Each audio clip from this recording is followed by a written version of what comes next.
Bien, ¿qué tal? Buenas noches, ¿cómo les va? Em, Saludamos a los compañeros que están conectados. Em, bueno, estamos comenzando con el teórico de los miércoles. Esta vez, bueno, el tema que vamos a presentar, el que está en pantalla, eh, forma parte de la unidad temática número 4.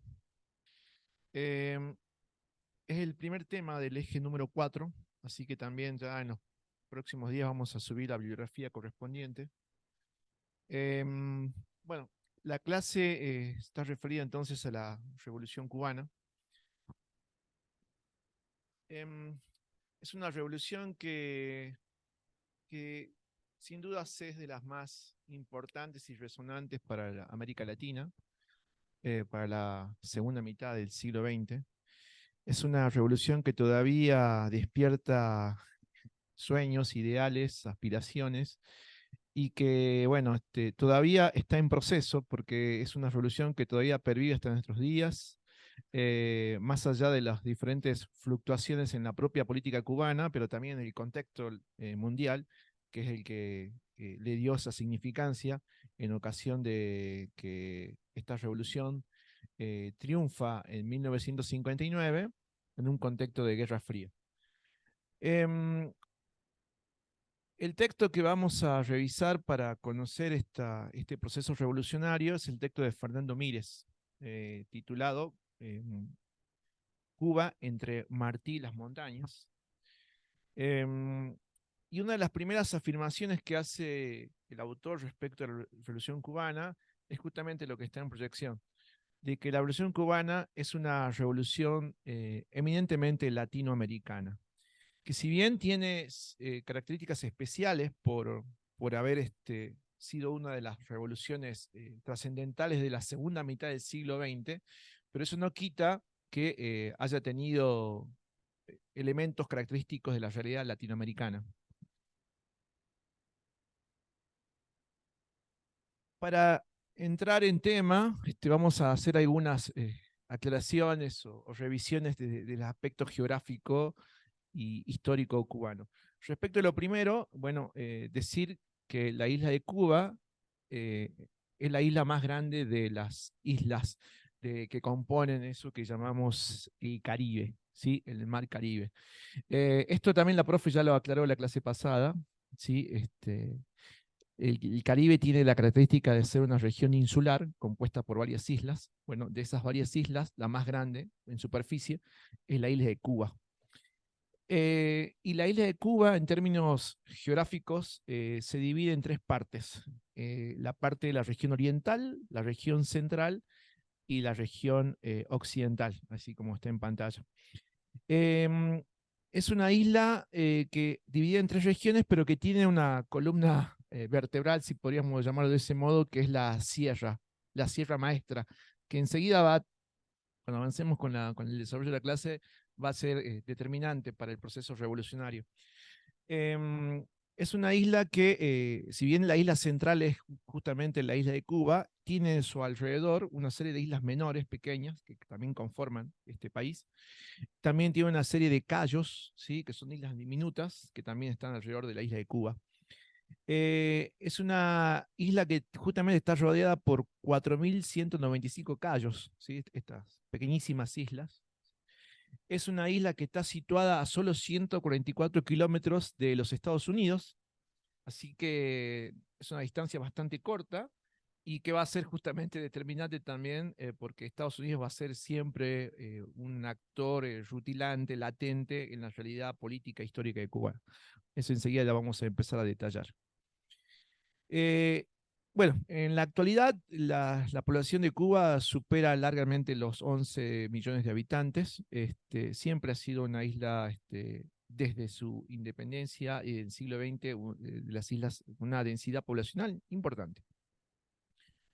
Bueno, vamos a revisar un poco brevemente la historia de Cuba antes de embarcarnos en lo que es el propio proceso revolucionario. La isla de Cuba fue una de las primeras islas del Caribe que fue ocupada por la conquista española. ¿Sí? Ya para 1514 tenemos la presencia y la fundación de ciudades españolas, ¿sí? En la isla. Em, También fue la, la población originaria de la isla de Cuba, fue la primera población originaria que sufrió el impacto de la conquista española. Y también fue la primera en ser diezmada, justamente por ese contacto con la ocupación y conquista española. Por lo tanto, prácticamente desde el principio mismo de la conquista española, la población nativa de Cuba rápidamente disminuyó en su cantidad y a los fines de generar las primeras actividades económicas en la isla y ante la disminución de la población nativa, lo que se hizo fue justamente reemplazar a la población nativa por población esclava. Así que también allí llegaron los primeros esclavos traídos desde África a América.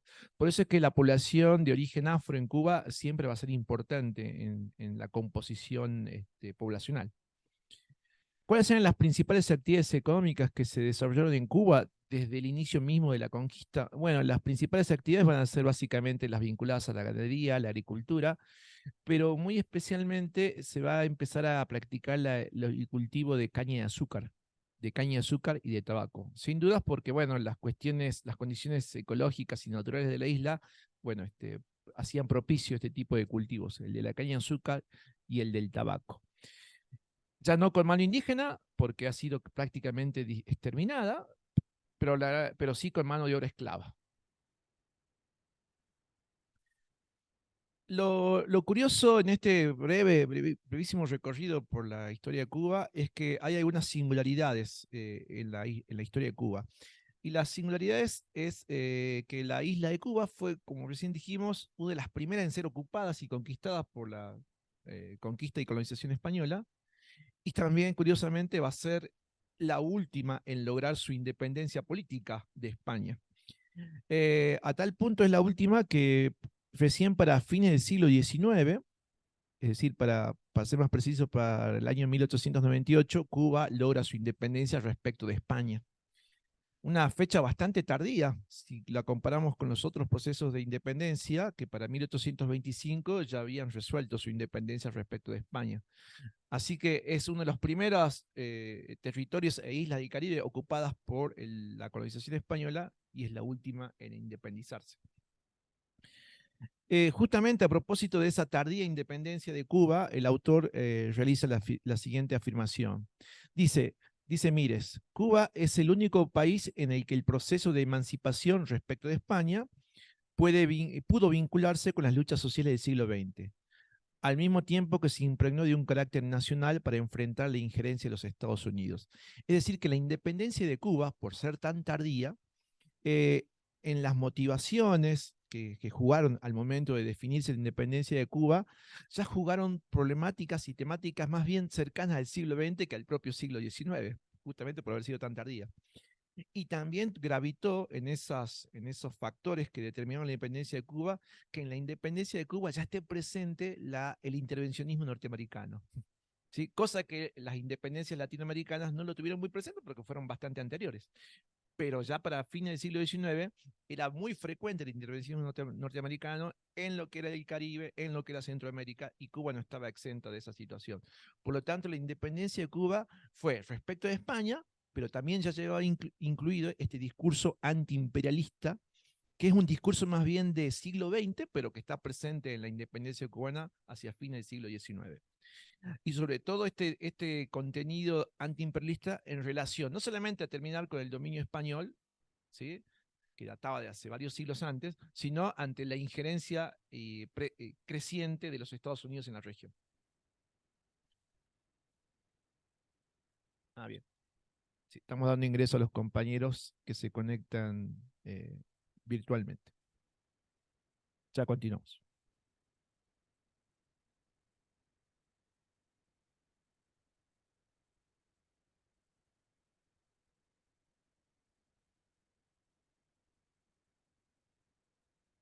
Gracias.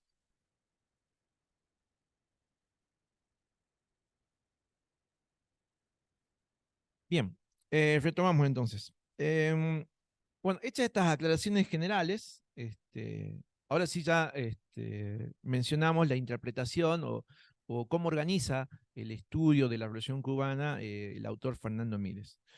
Para Mires, el proceso revolucionario cubano no debe solamente entenderse como la revolución castrista, que es quizás lo más resonante, lo más conocido, sino que para Mires el proceso revolucionario cubano tiene que revisarse o entenderse o estudiarse en tres momentos o en tres actos revolucionarios que él los va a ir citando y mencionando. Él le llama los tres dramas históricos, ¿sí? Los tres actos de un drama histórico que es la propia Revolución Cubana. ¿Y cuáles son esos tres dramas o actos que componen este drama histórico? Bueno, el autor identifica que el primero de estos dramas sería el de la lucha por independencia, que va de 1868 a 1898. Sería el primer momento revolucionario, el primer acto revolucionario al cual se enfoca Fernando Mires. Un segundo momento o acto revolucionario sería el de la Revolución Democrática Antimachadista, que es para 1929 y en los primeros años de la década del 30. Y el tercer acto de este drama de tres actos revolucionarios que hilvana Mires es justamente la propia revolución castrista, la que comienza en 1953 hasta la toma del poder que se concreta en 1959. Sin dudas de esos tres actos nos vamos a enfocar sobre todo en el último, el de la revolución castrista. Pero para entender los orígenes ideológicos de este último acto revolucionario, el del castrista, necesariamente tenemos que revisar un poquito los dos anteriores. Así que haremos eso en la primera parte de la clase y seguramente le dedicaremos más tiempo a revisar el último de estos tres actos revolucionarios. Vamos entonces al primero de estos tres actos que identifica el autor. Decíamos que era el de la lucha de la independencia. Este primer acto revolucionario comienza en 1868 y se extiende justamente hasta la propia independencia de Cuba respecto de España, que se concreta en 1898. Para este primer acto, el autor identifica tres momentos. El primer momento es la llamada Guerra de los 10 años, de 68 a 78. También es un segundo momento que forma parte de este primer acto, es de la llamada Guerra Necesaria, de 1895 a 1898. La Guerra de los 10 años, bueno, básicamente señalar que para ese momento revolucionario se destacan algunas figuras que la historiografía cubana las rescata justamente como iniciadores de este proceso revolucionario. ¿Qué figura se destaca para este momento que se llama la Guerra de los 10 años? Bueno, se destaca la figura de Carlos Manuel de Céspedes. ¿Sí? Céspedes era un propietario de hacendado, propietario de una finca, que es quien inicia entonces este levantamiento armado en contra del dominio español. Y es una guerra que va a durar 10 años, intentando entonces lograr la independencia de Cuba respecto de España, pero que finalmente no prospera. Finalmente son derrotados estos primeros revolucionarios cubanos. Por lo tanto, el dominio español se va a continuar, pero bueno, se destaca entonces la figura de Céspedes como la figura que dio inicio a esta lucha por la independencia de Cuba respecto de España. No se logra ni la independencia, ni tampoco se logra abolir la esclavitud, como se pretendía a partir del desarrollo revolucionario que inicia Manuel Céspedes. Dentro de este primer acto revolucionario, también hicimos mención hace un momento a la guerra necesaria. Esta guerra necesaria también tiene un protagonista que se destaca. Si para el momento anterior era Céspedes, para este segundo momento, el de la guerra necesaria, sin dudas el protagonista fundamental y rutilante de este proceso es José Martí. José Martí es un escritor y político cubano, es el fundador de un partido que va a tener larga trayectoria en la historia política cubana, que es el Partido Revolucionario de Cuba. Él es el principal impulsor de la llamada guerra necesaria. ¿Sí? Necesaria justamente por el nombre, en alusión a la necesidad urgente de independizar a Cuba de España. Martí es un escritor, es un político, es un periodista y es el principal ideólogo e iniciador de esta llamada guerra necesaria. En sus discursos políticos, Martí postula la idea de no solamente asegurar la independencia política de Cuba, sino también ya lleva incluido en su discurso político la idea antiimperialista, ¿sí? También ya lleva incluido en su discurso las primeras ideas anticapitalistas. Y estos dos últimos elementos, lo del antiimperialismo y el anticapitalismo, y principalmente dirigido o enfocado a poner un freno a la creciente injerencia de los Estados Unidos en la región y propiamente en la isla de Cuba. En el discurso político de Martí está presente la necesidad de independizarse de España, pero al mismo tiempo de poner freno a ese proceso imperialista comercial que Estados Unidos ha desatado en la región y en la isla en particular.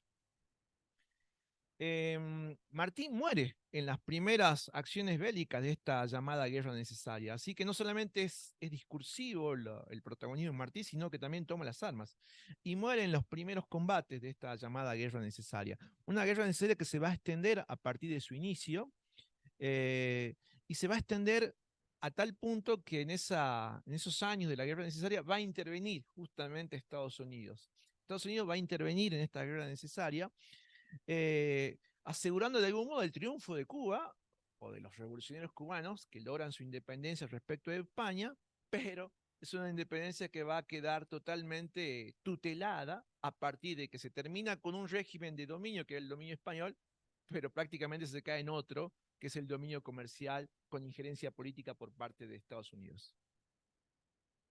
Exacto. Ahora vamos a detallar un poquito más de qué modo se concretó esa injerencia norteamericana. Entonces, la consecuencia de esta guerra necesaria es básicamente entonces poner fin al dominio español, se termina, Cuba logra su independencia, pero es una independencia mediada por la intervención de los Estados Unidos. Estados Unidos interviene en esta llamada guerra necesaria, no solamente porque ve la ocasión de ponerle fin al dominio de una metrópole europea en territorio americano, recuerden esa idea de América para los americanos, sino solamente aprovecha de ponerle fin a la injerencia española, sino asegura su propia injerencia en este nuevo país independiente que es Cuba, pero esa independencia totalmente, decimos, tutelada y mediada por la intervención de los Estados Unidos.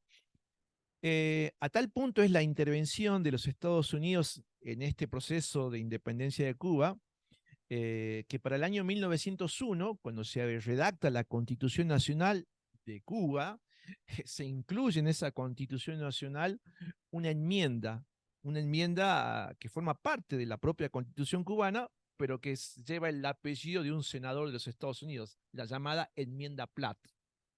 O sea que, curiosamente, dentro de lo que debió haber sido el documento jurídico, legislativo, la carta magna de un nuevo país independiente que sería Cuba, bueno, ya llevaba inserto un apartado llamado enmienda Platt en la propia constitución cubana. ¿Y qué decía la enmienda Platt?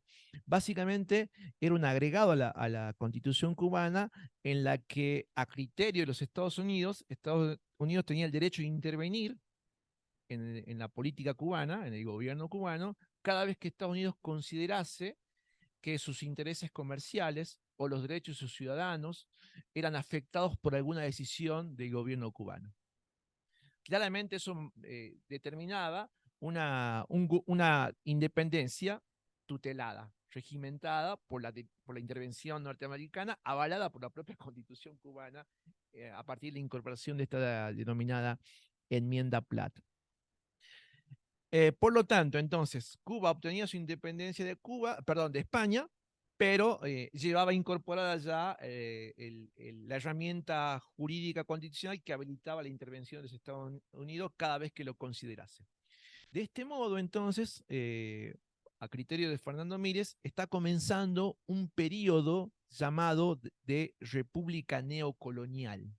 Está comenzando la República Neocolonial. ¿Es una república Cuba? ¿Es una república independiente? Sí, pero es una independencia tutelada, mediada y sujeta a los intereses de los Estados Unidos, enmienda Platt mediante. ¿Y por qué hay tanta, por qué es tan importante la presencia de los Estados Unidos en la independencia de Cuba y en la propia constitución cubana, porque sin duda es importante la presencia económica de los Estados Unidos en Cuba. Una presencia económica que databa inclusive desde antes de la propia independencia cubana. Ya bajo dominio colonial español ya había presencia de empresas norteamericanas en Cuba. Por lo tanto, ahora que ya España no tiene ninguna injerencia, bueno, Estados Unidos va a tener injerencia a partir de la enmienda Platt a los fines de garantizar sus propias inversiones económicas en la isla.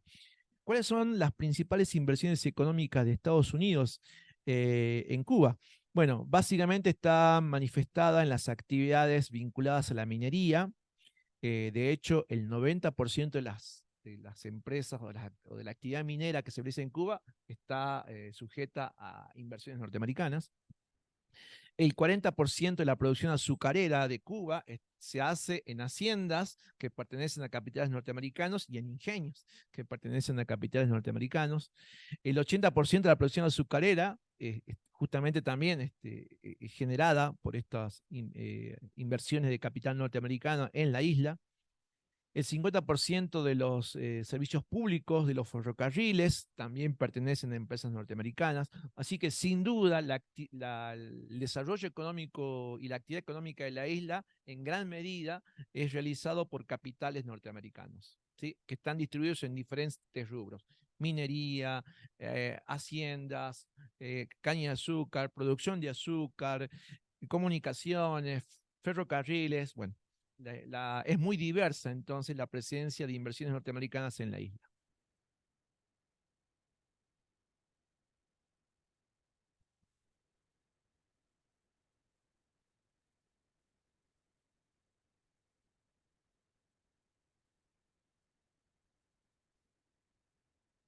Bueno, los primeros gobernantes de Cuba de este periodo que llamamos República Neocolonial van a ser gobiernos que van a estar muy dependientes económicamente de esta presencia de capitales norteamericanos, y en términos políticos son gobiernos que van a ser afines a los intereses norteamericanos más que los propios intereses políticos cubanos, ¿sí? Porque su propia continuidad política dependía de que Estados Unidos dispusiese o no de intervenir directamente en Cuba.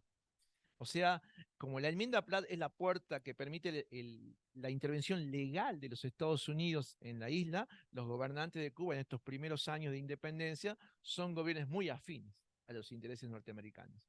Porque ponerse en contra de esos intereses habilitaba que Estados Unidos intervenga en la isla. Bien, la enmienda Platt no solamente entonces permitía la intervención directa de Estados Unidos en la isla y en el gobierno de Cuba, sino que también determinaba algunas concesiones de orden económico. Por ejemplo, permitía que el gobierno de Cuba pudiese ser removido, sancionado, intervenido cada vez decíamos que el gobierno de los Estados Unidos entendiese que sus inversiones, sus propiedades, la libertad de sus ciudadanos en Cuba estuviesen en riesgo, ¿sí? Estuviesen amenazados. También por la enmienda Platt se determinaba que Cuba le cedía a los Estados Unidos una porción de su territorio para que Estados Unidos justamente tenga una base militar en Cuba. ¿Y a qué porción del territorio nos referimos? Básicamente a la base militar de Guantánamo, ¿sí? Que todavía en la actualidad sigue bajo dominio de los Estados Unidos. Así que ya ese dominio de esa porción del territorio cubano por parte de Estados Unidos data del año 1902, cuando se aprueba la enmienda Platt como parte de la Constitución cubana. También como parte de esta enmienda Platt se aprueba el Tratado de Reciprocidad, ¿sí? Por el cual Cuba se aseguraba el mercado de Estados Unidos para su producción de azúcar. Y en contrapartida, Estados Unidos aseguraba sus inversiones en agricultura, en ganadería, en minería, en emprendimientos ferroviarios, en servicios públicos, en bancos. Así que la reciprocidad era mutua, pero bastante desigual, porque Cuba, a través de ese pacto o tratado de reciprocidad, conseguía que su producción azucarera sea vendida a los Estados Unidos. Pero a cambio, Estados Unidos tenía plena injerencia en diferentes rubros económicos de la isla. Se redujeron mutuamente entre Cuba y los Estados Unidos los derechos de importación.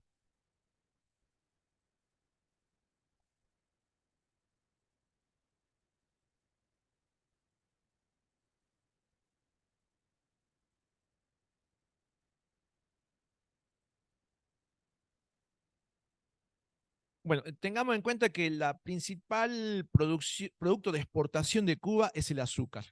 Bueno, Cuba necesita asegurarse un comprador para esa producción de azúcar. Bueno, a través de este tratado de reciprocidad, Estados Unidos se convierte en el principal comprador de la producción azucarera de Cuba. Pero a cambio, Cuba concede a los Estados Unidos toda esta serie de ventajas. ¿Sí? Y entre esas ventajas, también concede Cuba a los Estados Unidos la reducción de los impuestos de importación. Es decir, que Estados Unidos va a llenar la isla de productos norteamericanos sobre los cuales el Estado cubano cobraba mínimas derechos de importación.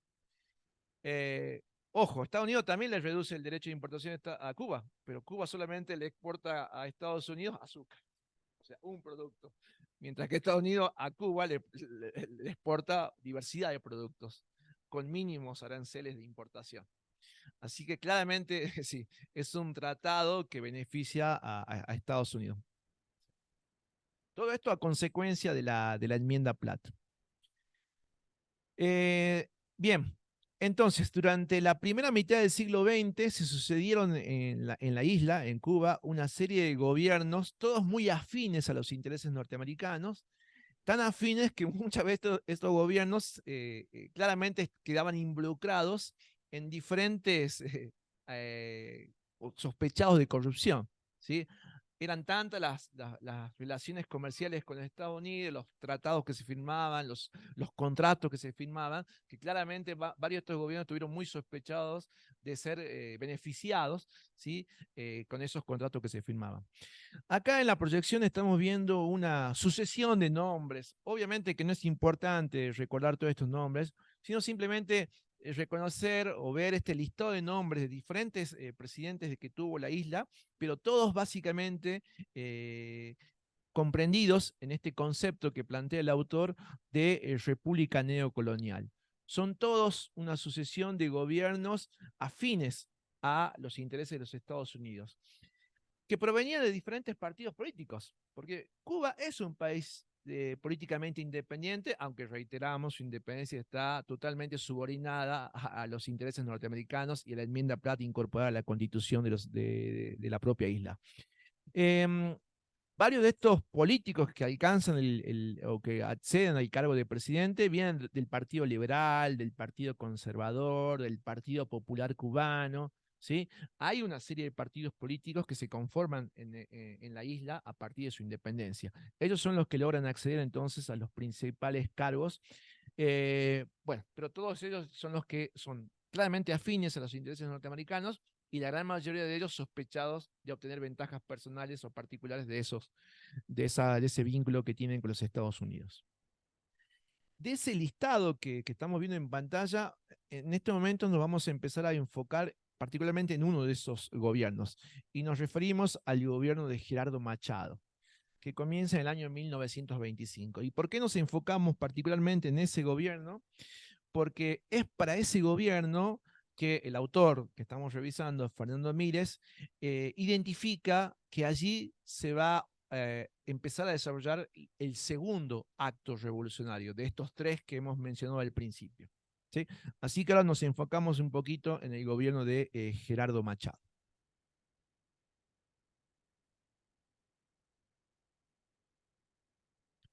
Bien, para empezar a aproximarnos entonces al gobierno de Machado, decir que durante la década del 20, en Cuba, los partidos conservador, liberal y popular se habían venido alternando en el poder, ¿sí?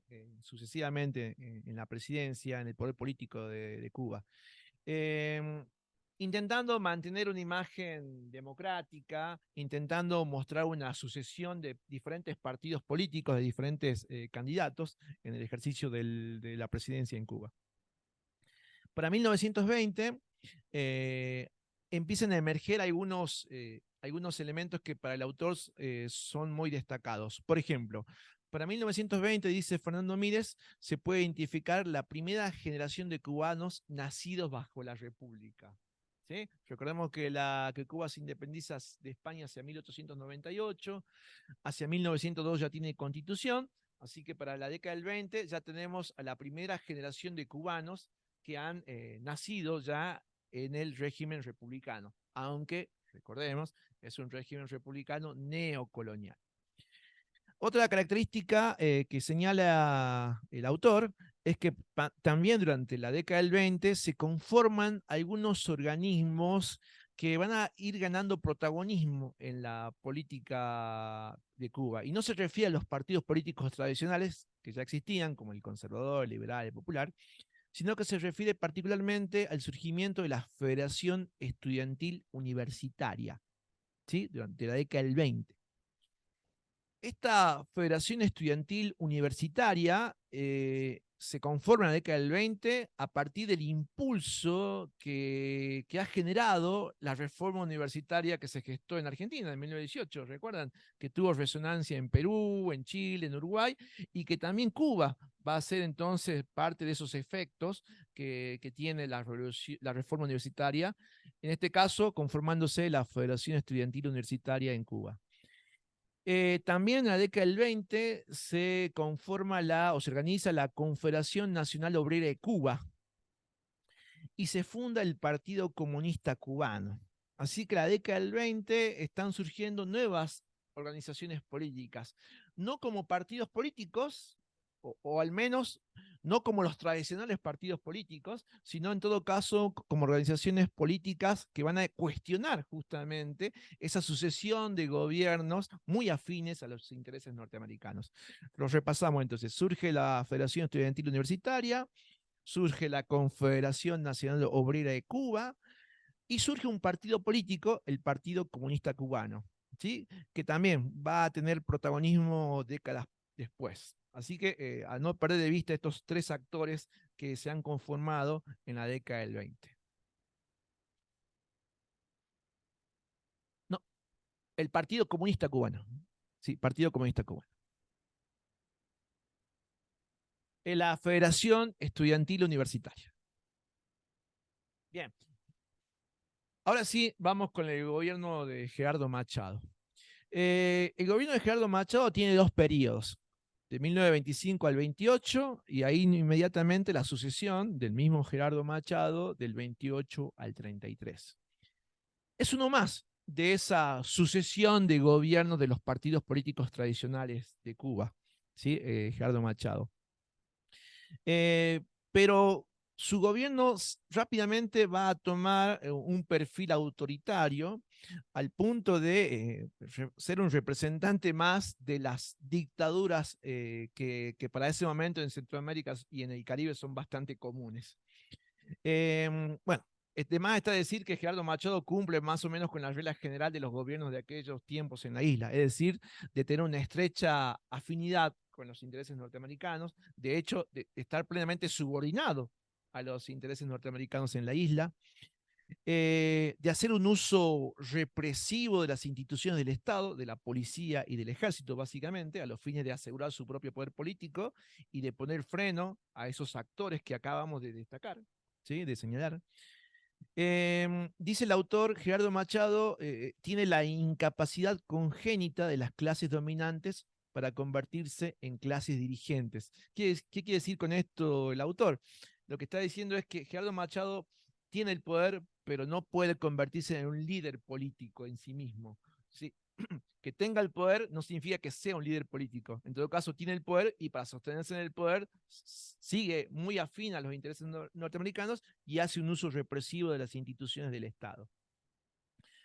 Gerardo Machado va a tener que enfrentar durante sus años de gobierno los efectos de la crisis económica del 30. ¿Sí? que en la isla van a impactar duramente. Sabemos del impacto que tuvo la crisis a nivel mundial, en los países centrales, en los países periféricos, sabemos el impacto que la crisis tuvo en Argentina, afectando a su modelo agroexportador. Bueno, en Cuba también los impactos van a ser muy significativos, sobre todo cuando Cuba prácticamente tiene un solo producto de exportación, que es la caña de azúcar. Así que el impacto de la crisis económica del 30 es durísimo en la economía cubana.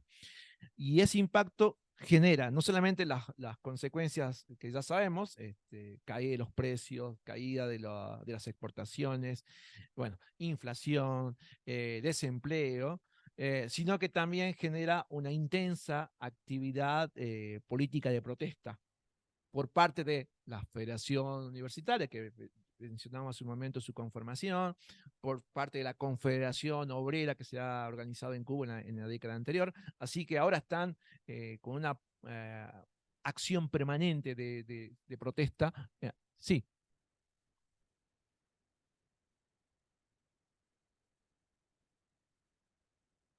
bueno, buena observación acá del compañero. La primera presidencia, bueno, cumple Machado con el periodo constitucional que disponía la Constitución de Cuba, es reelecto, pero en la segunda presidencia ya el tipo se instala en el gobierno y asume este perfil de dictadura. ¿Sí? Se instala en el gobierno y pretende mantenerse en el gobierno de forma continuada sin ningún tipo de llamado a elecciones. ¿Sí? Básicamente se convierte en una dictadura sustentada en el uso de la fuerza, de las instituciones del Estado, de la policía y el ejército, para poner freno entonces no solamente a las protestas contra esa conversión en dictadura, a la dictadura de Machado, sino también para poner freno a las crecientes protestas por el impacto que tuvo en la isla la crisis económica. Eh, exacto, controla y reprime duramente. Eh, la represión de Machado genera entonces este llamado segundo acto revolucionario. ¿Sí? Genera la llamada revolución democrática o la revolución antimachadista. Si el primer acto revolucionario fue la revolución independentista, bueno, este segundo acto revolucionario que señala el autor es la revolución democrática o antimachadista. ¿Quiénes son los protagonistas de este segundo acto revolucionario? Bueno, sin dudas, el movimiento estudiantil universitario. Van a ser uno de los principales protagonistas de esta revolución en contra de la dictadura de Machado. Y se conforma, a partir de la organización estudiantil universitaria, se conforma el llamado Directorio Estudiantil Universitario, el llamado directorio. ¿Sí? Y ahí se va a empezar a destacar una figura universitaria, o que proviene de los claustros universitarios, que es Antonio Guiteras. Antonio Guiteras se convierte en un referente entonces de este llamado Directorio Estudiantil Universitario, que es el que genera diversas actividades en contra del gobierno de Machado. A tal punto es la presencia y la actividad constante de este directorio estudiantil universitario y del propio Guiteras, que inclusive Guiteras va a ser un precursor un precursor en la realización o mejor dicho, en la organización de la lucha armada, tanto urbana como rural, en contra de la dictadura de Machado. ¿Sí? Eh, y por qué destaco esto de la lucha armada? Porque después este modelo de lucha armada que da inicio a Guiteras en contra de Machado va a ser replicado en el tercer acto revolucionario que vamos a ver un poco más adelante.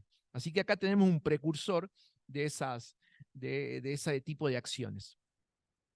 Si bien lo de Guiteras va a ser de breve existencia, porque el propio Guiteras va a morir víctima de la represión en 1935, ¿sí?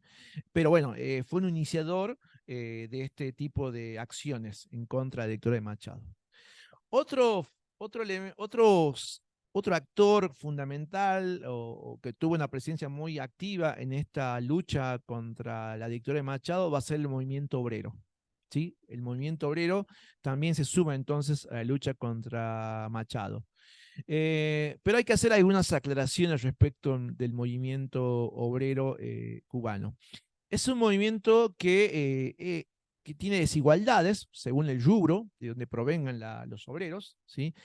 Sin dudas, la actividad económica que más obreros en términos cuantitativos es importante en Cuba es la vinculada a la producción de azúcar.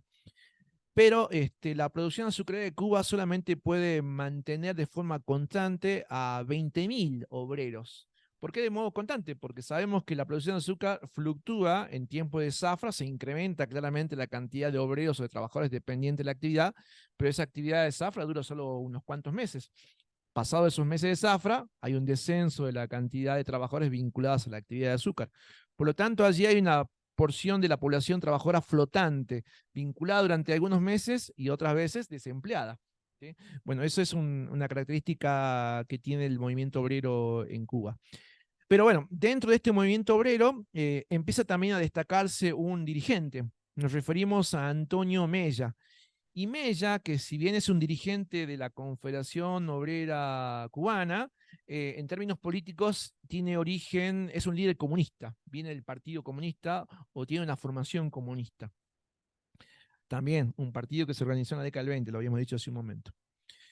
La resistencia y la lucha contra la dictadura de Machado es una lucha de carácter popular, de carácter masivo, y es una lucha que reclama el retorno a la democracia, ponerle fin a esta dictadura y retornar a la democracia.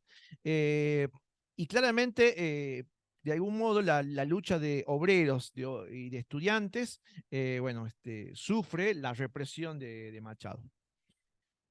A tal punto que Machado se jacta de que de su gobierno, de su posición de poder político, de que no habrá ninguna huelga que dure más de 24 horas. De ese modo se jactaba Machado de ejercer este poder político represivo. Bueno, frente a esa declaración de Machado, se da inicio a la huelga general del año 1933. O sea, desafiando a la autoridad de Machado, se da inicio a la huelga general de 1933. Una huelga general que paraliza económicamente a toda la isla, y es una huelga que, si bien va a sufrir la represión del gobierno de Machado, va finalmente a provocar la renuncia de Machado. La huelga general surte efecto y provoca la renuncia de Machado. No solamente renuncia Machado por la propia huelga general, que sin dudas se extiende durante varios meses en Cuba, hasta que Machado presente la renuncia, sino también porque Machado pierde el apoyo de la iglesia, que lo sostenía, pero también pierde el apoyo de la Embajada de los Estados Unidos en Cuba. ¿Sí? Estados Unidos advierte que el proceso revolucionario puede decantar en un proceso descontrolado, entonces prefiere quitar el apoyo a Machado y generar un cambio político a los fines de reordenar otra vez o recuperar la situación de orden en la isla. Así que Machado, sin el apoyo de Estados Unidos, presenta la renuncia y bueno, se produce entonces la caída de Machado. Entonces, termina el gobierno de Machado, la dictadura de Machado, y se inicia una asociación política que intenta recuperar el régimen democrático que Machado había interrumpido con su dictadura. Y en esa regeneración de la democracia en Cuba va a tener un protagonismo fundamental el surgimiento y el accionar de un grupo de sargentos que proviene de las filas del ejército cubano. ¿Sí? El movimiento de los sargentos se ha gestado durante los últimos años de Machado. ¿Por qué? Porque en las filas del ejército cubano también hay sectores disidentes frente a la dictadura de Machado. También hay filas o sectores intermedios del ejército cubano que entienden que el gobierno de Machado ya había alcanzado sus límites, que no podía sostenerse. Por lo tanto, también se han generado algunos sectores opositores dentro del propio ejército cubano. Esos sectores opositores son los denominados sargentos, los sargentos. Eh, son estos sectores, lo de los sargentos, los que van a ser protagonistas entonces de estos años posteriores a la caída del gobierno de Machado. Eh, Entre ellos, entre los sargentos, se empieza a destacar una figura en particular que está en pantalla. Nos referimos a Fulgencio Batista Saldívar. ¿Sí? Él integra este grupo de los sargentos. Eh, Él integra este grupo de los sargentos y son los que van a ser los garantes de esa regeneración democrática en Cuba, pero que es una regeneración democrática que va a estar de nuevamente protagonizada por políticos que provienen de los partidos políticos tradicionales de Cuba.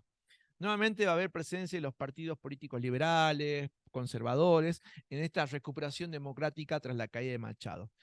Eh, pero mientras se produce esta regeneración democrática con integrantes de partidos políticos tradicionales de Cuba, también se va a generar desde este sector de los sargentos la llamada contrarrevolución dentro de la revolución que le puso fin a la dictadura de Machado. Eh, ¿Qué significa esto de la contrarrevolución? Significa que de los sectores de los que llamamos los sargentos van a empezar a ir aislando y hasta eliminando a aquellos sectores que se movilizaron en contra de Machado, pero que a criterio de los sargentos y que a criterio de los partidos políticos tradicionales son sectores extremistas. ¿Y quiénes caen justamente en esta contrarrevolución que se inicia en medio de la revolución? Bueno, van a caer los dirigentes, como mencionábamos hace un momento, los dirigentes estudiantiles y los dirigentes obreros. Quien particularmente cae víctima de esta contrarrevolución que impulsan los sectores de los sargentos, va a caer justamente Antonio Guiteras. Antonio Guiteras es el líder estudiantil que había sido protagonista fundamental de la lucha contra Machado. Ahora que Machado ya no está, va a ser eliminado justamente por el sector de los sargentos, porque consideraban un líder estudiantil extremo. De hecho, recordemos, él había dado inicio a la lucha armada. ¿Sí? Así que bueno, Guiteras cae justamente como parte de esta contrarrevolución que es impulsada por los sectores de los sargentos. Entonces, con esta tutela de los sargentos, la sucesión democrática en Cuba tras la caída de Machado implica una sucesión de diferentes políticos que provienen de los sectores tradicionales de la política cubana. Entre esos políticos que vienen de estos sectores tradicionales está Grau San Martín, Prío Socarras, son algunos de esos políticos que van a gobernar Cuba tras la caída de Machado. Todos estos presidentes que se suceden democráticamente tras la caída de Machado van a intentar modernizar la economía de Cuba, pero siempre sostenidos en los vínculos que tiene la economía cubana con los capitales norteamericanos. Así que cualquier modernización en la economía cubana viene de la mano de los capitales norteamericanos y de una mayor injerencia de estos capitales en la isla. Por lo tanto, también de la dependencia política de estos gobiernos respecto de esa injerencia. Acá citamos algunos datos cuantitativos respecto de esta extendida y sostenida injerencia norteamericana en Cuba. Dice el autor: para tener una mejor idea de lo poco nacional que era la burguesía cubana, basta saber que hacia 1952 era de propiedad norteamericana el 47% de la producción de azúcar, el 90% de la producción de electricidad, el 70% de las refinerías de petróleo, el 100% de la producción de níquel, el 25% de los hoteles, de las casas comerciales, de las industrias y de las industrias de alimentos. Así que los porcentajes de propiedades o de inversiones norteamericanas en la actividad económica cubana y de empresas norteamericanas en Cuba, bueno, lo demuestran, ¿no? La injerencia de Estados Unidos para nada se frenó, muy por el contrario, está más que fortalecida. Bien, Entonces, mientras políticamente hay hay un retorno a la democracia, mientras se desata esta contrarrevolución por parte de los sargentos, eliminando los sectores más extremos que habían colaborado para ponerle fin a la dictadura de Machado, también están surgiendo nuevos partidos políticos, particularmente ya para la década del 40. Para la década del 40. Y hay un partido político que va a empezar a generar atención y una convocatoria en la población cubana en general, pero particularmente en los sectores de clase media de Cuba y también en parte del sector estudiantil de las universidades. Nos referimos al Partido Ortodoxo. El Partido Ortodoxo tiene como principal referente político a Eduardo Chivas. Eduardo Chivas es el fundador del Partido Ortodoxo. El Partido Ortodoxo que funda Eduardo Chivas es un partido que se desprende de ese partido que hemos mencionado a propósito de Martí, que es el Partido Comunista, el Partido Revolucionario Cubano. ¿Sí? En, saquémoslo comunista, el Partido Revolucionario Cubano que había sido fundado por Martí. Bueno, un desprendimiento de ese partido para la década del 40 es el Partido Ortodoxo que funda Eduardo Chivas. Eduardo Chivas es un político opositor y él proclama como principal, como parte de ese discurso político, la recuperación democrática plena y también la idea de una independencia política plena. Chivas denuncia la corrupción que nuevamente está bastante presente en estos gobiernos de los partidos políticos tradicionales de Cuba. Apela a una nueva moral pública, ¿sí? Necesaria para regenerar la política cubana y concita la atención y el apoyo de un importante sector de la juventud universitaria. ¿Quién se suma al partido ortodoxo que Chivas funda en 1947? Bueno, para 1947, quien se suma al partido ortodoxo que funda Chivas, se suma un joven Fidel Castro. Fidel Castro, para ese momento, es un estudiante universitario de la carrera de Derecho de la Universidad de La Habana. Fidel Castro proviene de una familia de clase media, una familia que es propietaria de tierras. Ha sido un estudiante formado en colegios jesuitas de Santiago de Cuba. Ingresó a la universidad en 1945 a la carrera de Derecho. Y desde su ingreso a la universidad ha sido un activo partícipe de los comités estudiantiles, ¿sí? A tal punto que para 1946 Fidel Castro participa de una comisión estudiantil de Cuba que se embarca en una misión por recuperar y ponerle fin a la dictadura de Rafael Trujillo. Rafael Trujillo para ese momento es el dictador en República Dominicana. Así que desde Cuba se embarca con un grupo de estudiantes hacia República Dominicana para justamente ponerle fin a esa dictadura. Bueno, es un proyecto que fracasa, y bueno, Fidel Castro regresa a Cuba y completa sus estudios universitarios. Para 1950 se recibe entonces en Derecho, obtiene su diploma y está sumado plenamente entonces al Partido Ortodoxo. En 1952 están previstas elecciones en Cuba y el Partido Ortodoxo tiene previsto participar de las mismas.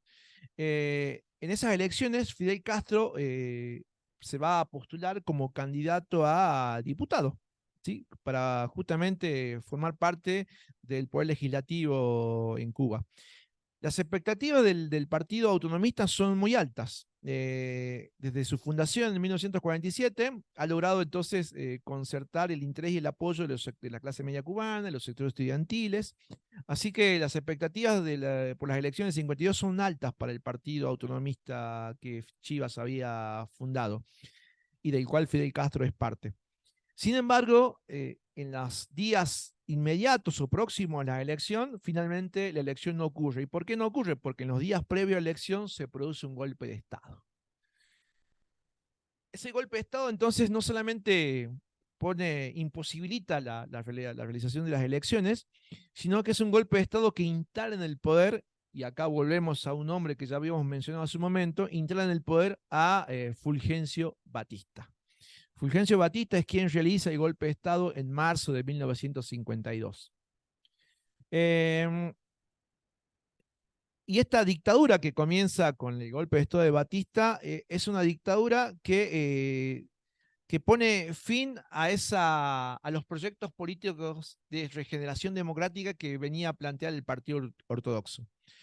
¿Cuál va a ser la reacción de Fidel Castro frente a la realización del golpe de Estado? Bueno, Fidel Castro se va a presentar ante el Tribunal de Justicia de Cuba a exigir que el Tribunal Supremo de Cuba justamente enjuicie y declare ilegal el golpe de Estado que acaba de realizar Fulgencio Batista. Sin embargo, la Corte Suprema de Justicia de Cuba de algún modo avala y legaliza el golpe de Estado. Frente a esa situación, Fidel Castro entiende entonces que la única vía o la única opción política que le queda no es la vía democrática, porque fue cancelado por el golpe de Estado, no es la vía judicial, porque ya la propia Corte Suprema de Justicia ha avalado la realización del golpe de Estado. Por lo tanto, entonces, Fidel Castro entiende que la única opción política que le queda es tomar la lucha armada, emulando de algún modo lo que ya Guiteras había hecho en contra de la dictadura de Machado. Bueno, ahora Fidel Castro, emulando esa acción estudiantil, lo va a hacer en contra de una nueva dictadura, que es la de Fulgencio Batista. En su presentación ante la Corte Suprema de Justicia, Fidel Castro pronuncia estas palabras. Las decimos porque están cargadas entonces de esta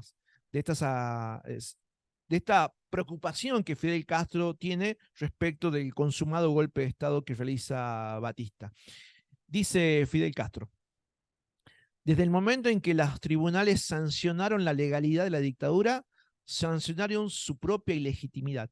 En consecuencia, la revolución es legal, por lo que la restauración deberá ser realizada a través de la revolución. Eso declara Fidel Castro. Si ya la justicia ha declarado como legítima el golpe de Estado, dice Fidel Castro, la propia justicia se ha deslegitimado al declarar como legítimo un golpe de Estado.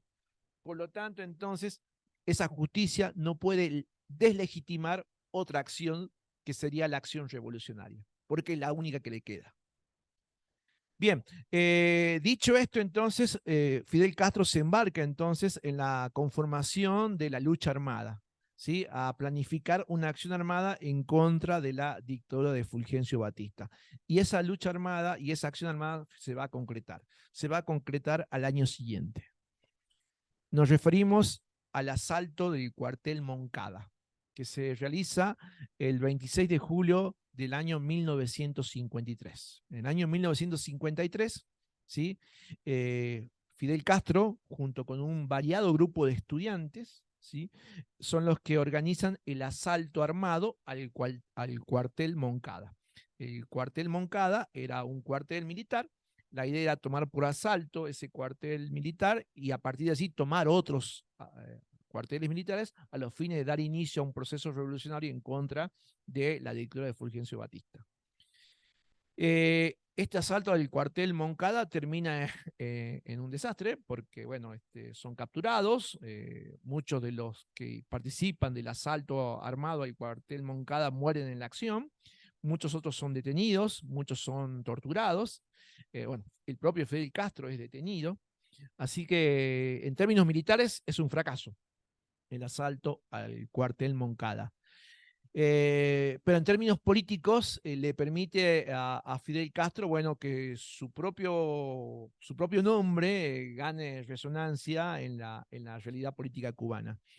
El asalto lo realiza junto a 200 jóvenes estudiantes.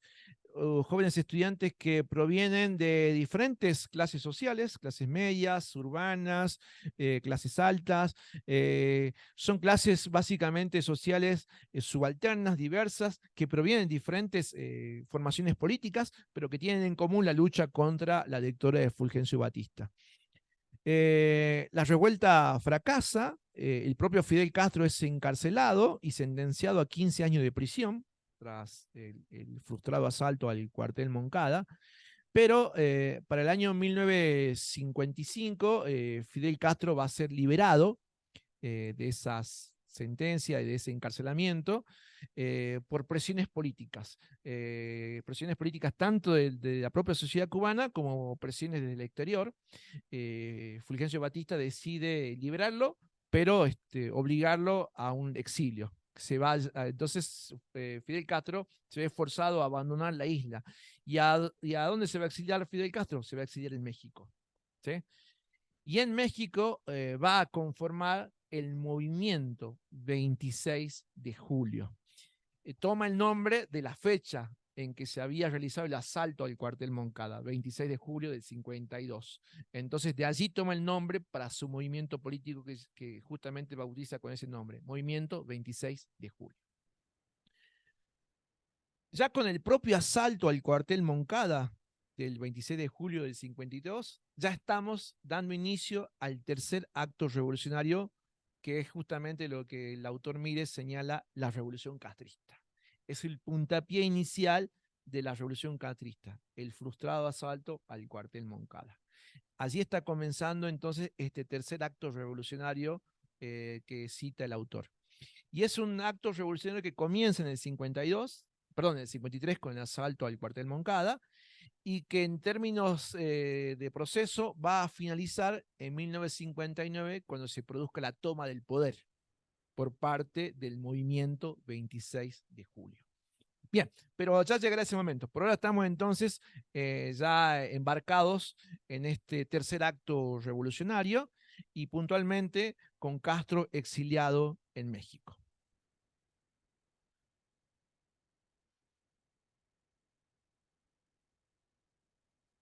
No, en el exilio. En el exilio organiza el movimiento 26 de julio, porque en el exilio está el propio Fidel, pero también en el exilio está su hermano Raúl Castro, y también en el exilio hay otros cubanos que han sido forzados a exiliarse en México. Así que no está solo en el exilio, sino que se conforma toda una red de exiliados cubanos en México, exiliados justamente de la dictadura de Batista. Así que allí se conforma este movimiento 26 de julio. Señala el autor que el movimiento 26 de julio surge de una confluencia histórica, dice Mírez. El movimiento 26 de julio no es un partido político, es un movimiento revolucionario. Y es un movimiento revolucionario que claramente es opositor a la dictadura de Batista, pero que es un movimiento revolucionario que en términos ideológicos recupera mucha de los discursos o de la ideología de Martí, de José Martí. ¿Recuerdan el ideólogo de la guerra necesaria en los tiempos del primer acto revolucionario? Bueno, recuperan mucho de esa idea antiimperialista, anticapitalista, la idea de una soberanía política auténtica de Cuba, ¿sí? Y bueno, esas ideas están presentes en los discursos políticos del movimiento 26 de julio. Dice el autor que el movimiento 26 de julio es una extraña combinación de movimiento social, frente popular, partidos políticos. En su interior coexisten una plenitud en amplia amplitud o en plena amplitud, el centralismo extremo en su conducción. Es decir, hay una variedad de sectores presentes en el movimiento 26 de julio, pero ese movimiento tiene un líder que concentra las decisiones y la organización del movimiento, y ese líder es Fidel Castro. ¿Sí? Sin dudas, la personalidad propia de Fidel Castro, su formación política, el hecho de haber sido el principal organizador y protagonista del asalto al cuartel Moncada, le han dado a Fidel Castro, a su figura, a su personal, una autoridad política que le permite a él justamente convocar a diversas personas de orígenes políticos en el movimiento 26 de julio, pero mantener al mismo tiempo la autoridad o la dirección de ese movimiento 26 de julio. ¿Quién se suma al movimiento 26 de julio en México? Bueno, decíamos que numerosos exiliados, pero hay algunos exiliados que tienen que tener nombre porque, bueno, van a ser figuras que van a ir ganando protagonismo en este tercer acto revolucionario. Decíamos que está el propio Fidel Castro, decíamos que está su hermano Raúl Castro, también se suma Camilo Cienfuegos a este movimiento 26 de julio. Camilo Cienfuegos es cubano, ha estado exiliado por la dictadura de Fulgencio Batista, ha tenido un exilio en Estados Unidos, ha derivado ahora en México y se integra al movimiento 26 de julio. Camilo Cienfuegos viene de una familia anarquista española que migró a Cuba y que, bueno, en Cuba fueron forzados a irse de Cuba por la persecución de la dictadura de Batista, así que arrastra en su vida misma y a través de sus padres toda una formación política que lo llevó al exilio a su familia en varias ocasiones, primero de España y ahora él exiliándose de Cuba en México. ¿Quién más se suma al movimiento 26 de julio? Bueno, se suma Ernesto Guevara Lynch. ¿Sí? Ernesto Guevara Lynch se suma al movimiento 26 de julio en México. ¿Cómo llega Ernesto Guevara Lynch al movimiento 26 de julio? Bueno, un poquito la profe lo dijo en la clase anterior, porque Ernesto llega a México a partir de la caída del gobierno de Arbenz, de Jacobo Arbenz en Guatemala. Recuerden que Jacobo Arbenz había sido destituido en Guatemala por la injerencia norteamericana a través de la CIA, ¿sí? A partir de que Jacobo Arbenz había intentado estatizar las tierras de la Unit Fruit Company. Bueno, frente a esa decisión política del gobierno de Jacobo Arbenz, se activa desde los Estados Unidos la intervención en Guatemala a través de la CIA y se provoca la caída de Jacobo Arbenz. Bien, ¿quién estuvo en Guatemala mientras se producía la caída de Jacobo Arbenz? Estaba Ernesto Guevara Lynch. Y allí en Guatemala, Guevara conoce a exiliados cubanos que tras la caída de Jacobo Arbenz nuevamente se ven forzados a salir de Guatemala y a dónde se dirigen, a México. Y allí en México entonces se integra con estos exiliados cubanos al grupo o al movimiento 26 de julio y conoce a Fidel Castro. Por eso el autor habla de una confluencia histórica.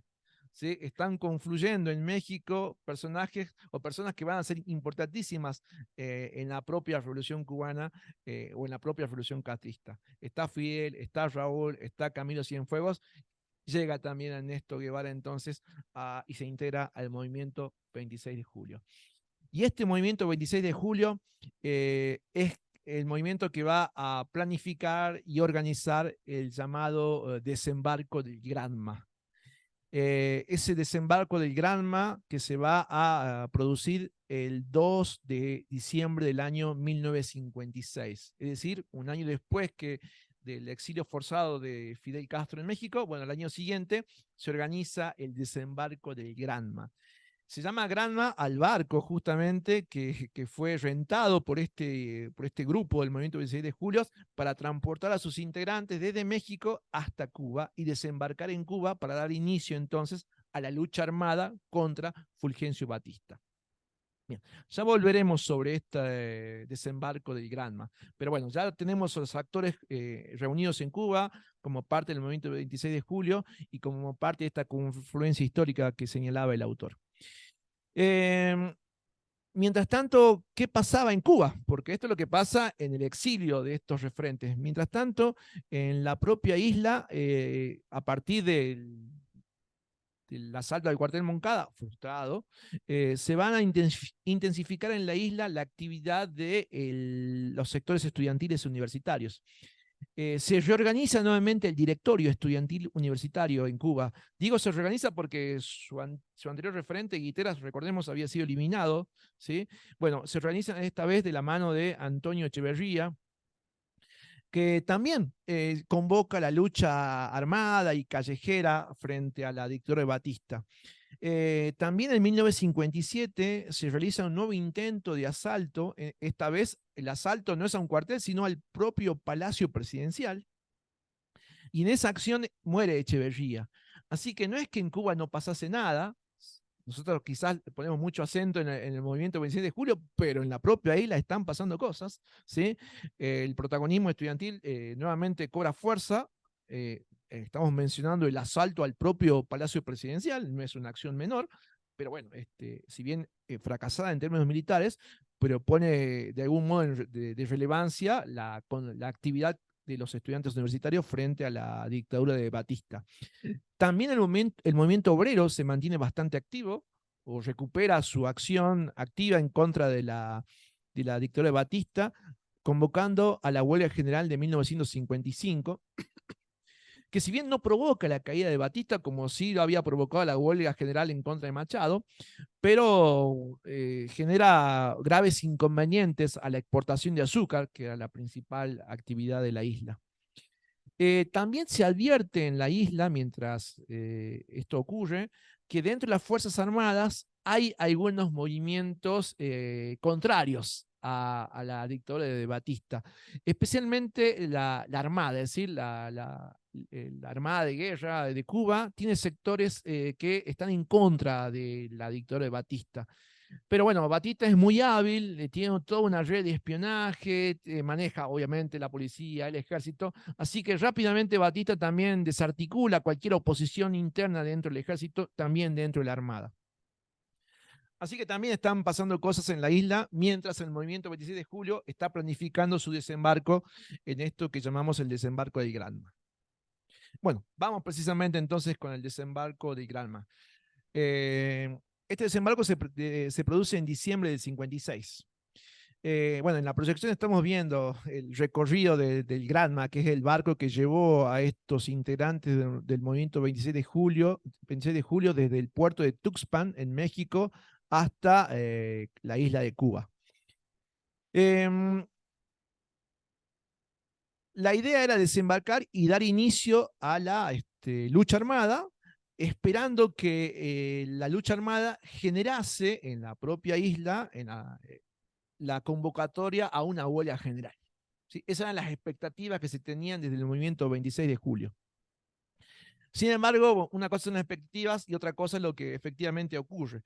Cuando se produce el desembarco, bueno, primero que es un desembarco bastante complicado en términos de que les costó llegar a la costa, porque bueno, hubo una serie de adversidades meteorológicas.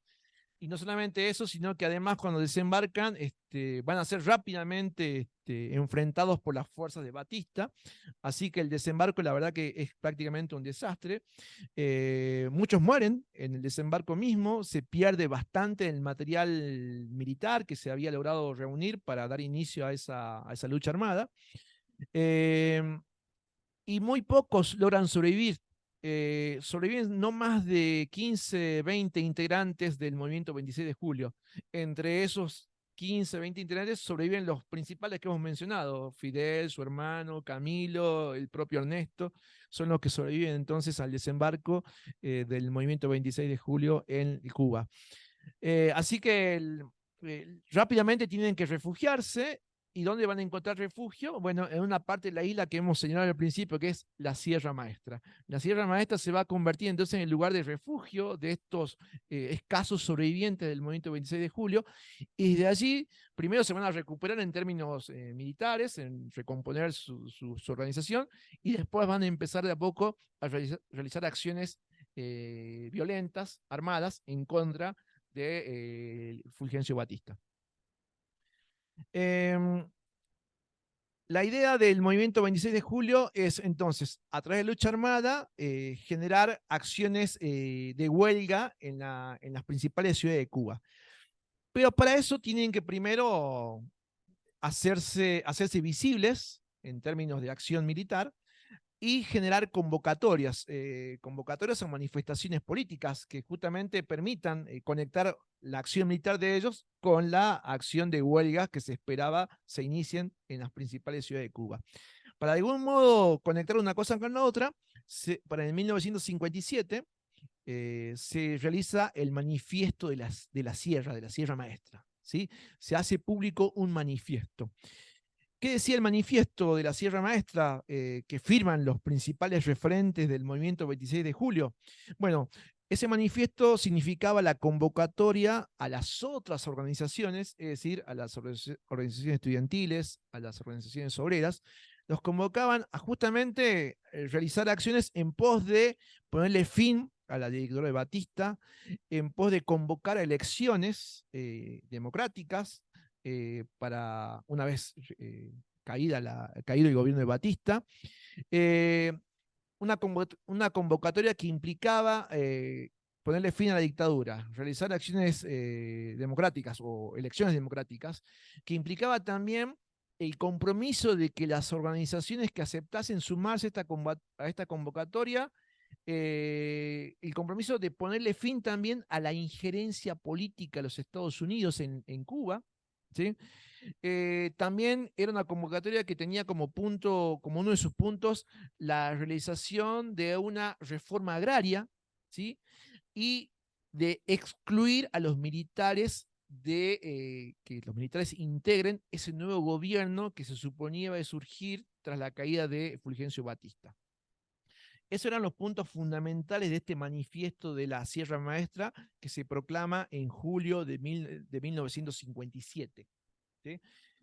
Bueno, se esperaba que esta proclama entonces no solamente sea conocida, sino que inmediatamente desate estas acciones de huelga en las principales ciudades de Cuba, cosa que no va a ser de modo inmediato y se va a demorar bastante en realizarse. De hecho, el movimiento 26 de julio, que de a poco va obteniendo algunos triunfos militares, ¿sí? Porque va sumando a sus filas, inicialmente menguadas tras el desembarco ese tan complicado que tuvieron, van sumando desde la Sierra Maestra a sus filas a sectores del campesinado. Sectores del campesinado de Cuba se van sumando a las filas del movimiento 26 de julio. Bueno, y a partir de esa suma de integrantes que provienen de los sectores campesinos, el movimiento 26 de julio va obteniendo algunos triunfos militares o algunas acciones militares de éxito en contra de las fuerzas de Batista. Y esas acciones militares le van dando entonces al movimiento 26 de julio una implicancia y una resonancia que se esperaba se traduzca en esto de una huelga insurreccional. De hecho, el movimiento 26 de julio convoca una huelga insurreccional para abril de 1958. Pero esa huelga insurreccional no se realiza o no logra la plenitud que el movimiento 26 de julio esperaba.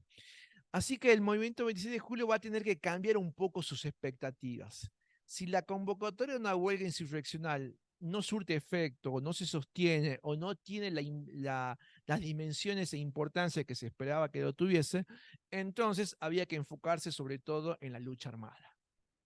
Si bien la lucha armada era parte del ideario del movimiento 26 de julio, esperaban que esa lucha armada generase estas acciones de huelga revolucionaria o insurrección.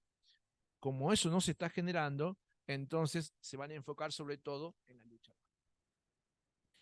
Dice el autor respecto a esta situación: el fracaso de la convocatoria a la huelga insurreccional obligó al movimiento 26 de julio a pasar de la idea de la huelga de masas con apoyo militar de la guerrilla a profundizar la guerra militar con apoyo de masas.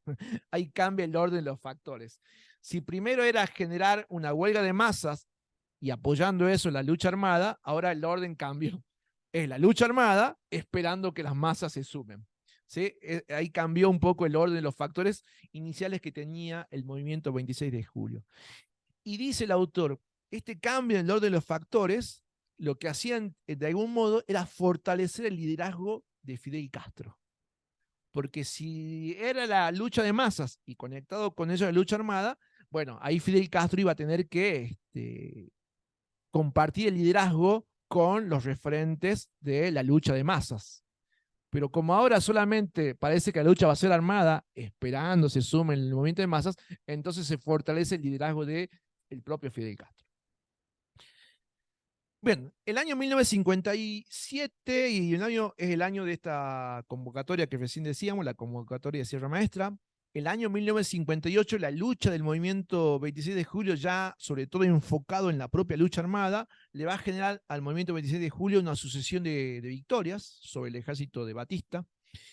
De hecho, el propio Batista convoca a una ofensiva militar de amplias dimensiones en contra del movimiento 26 de julio en la Sierra Maestra, pero la Sierra Maestra es una sierra de montañas, ¿sí? Por lo tanto, el movimiento 26 de julio aprovecha las ventajas geográficas de la zona para eludir la ofensiva militar que Batista ha organizado, y no solamente para eludir, sino para emboscar en varias oportunidades a la ofensiva militar de Batista.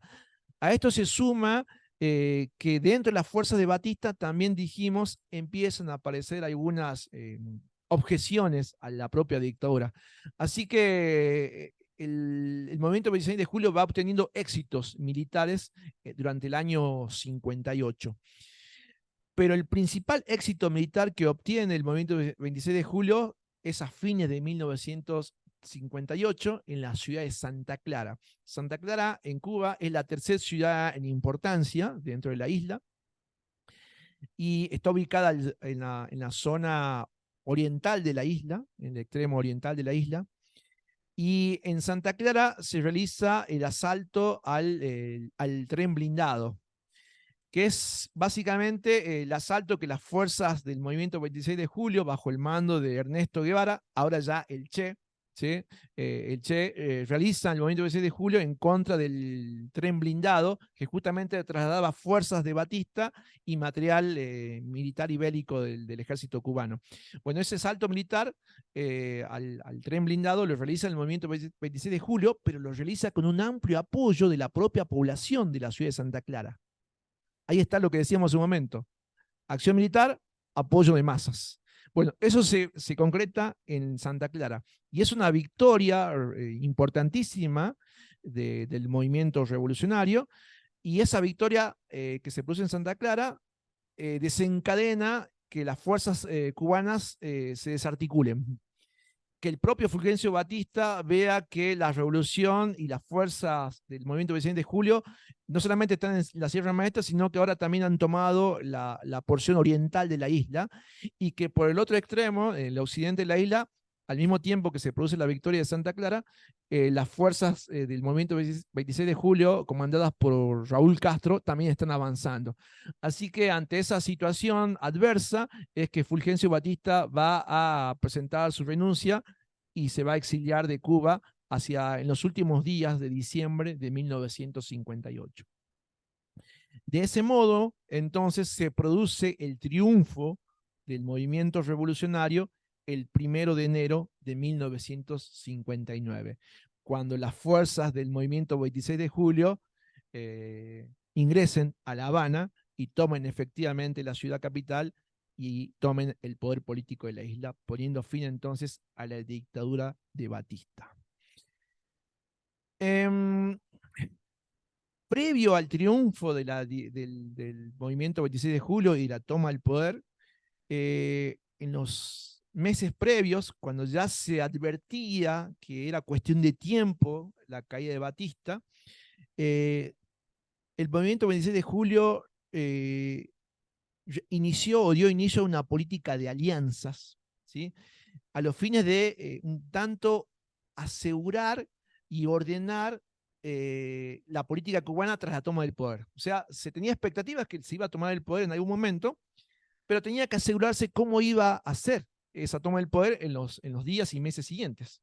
Bueno, a los fines de ordenar esa toma del poder para los días y meses siguientes, es que se realiza una serie de alianzas. Esas alianzas se concretan en el llamado Pacto de Caracas. El Pacto de Caracas se firma en julio de 1958, o sea, todavía no se produjo el triunfo, estamos a meses de que se realice, pero ya el tejido de alianzas se empieza a realizar en Venezuela. ¿Quiénes participan del Pacto de Caracas? Bueno, participa el propio Movimiento 26 de Julio, participan 11 partidos y organizaciones políticas de Cuba, entre ellas participan representantes del movimiento estudiantil universitario, participan representantes del movimiento obrero, participan representantes del partido ortodoxo, ¿recuerdan el partido ortodoxo? 58. Y se realiza una serie de acuerdos, en ese Pacto de Caracas. Algunos acuerdos que tienen que ver con con qué hacer después del triunfo de la insurrección armada que se está desarrollando todavía. Algunos de esos acuerdos tienen que ver con que una vez que se produzca la salida de Batista, había que conducir al país hacia su normalidad mediante un breve gobierno provisional que rápidamente realice un llamado a elecciones.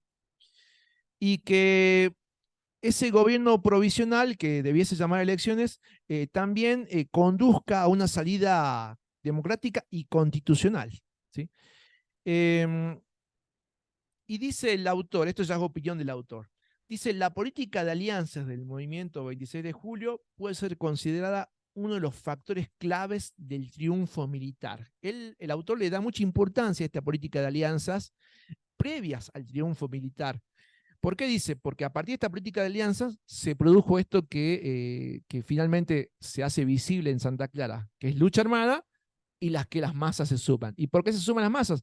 Porque, bueno, sus principales referentes acordaron en este pacto de Caracas esta salida democrática inmediata tras la toma del poder.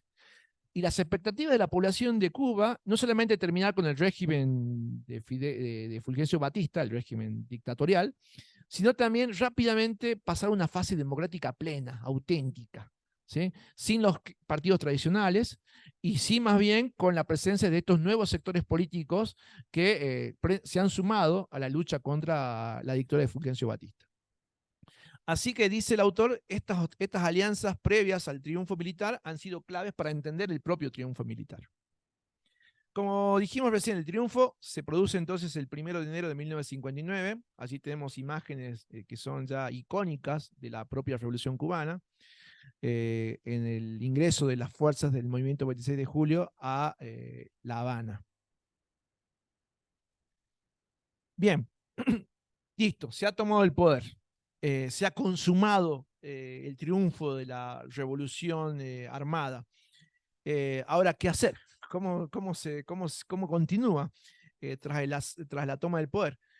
Bien, decíamos que quien se va a hacer cargo de, bueno, Fulgencio Batista huye y se acuerda entre las fuerzas políticas que apoyaron al movimiento 26 de julio que quien tome el poder sea Manuel Urrutia Leo.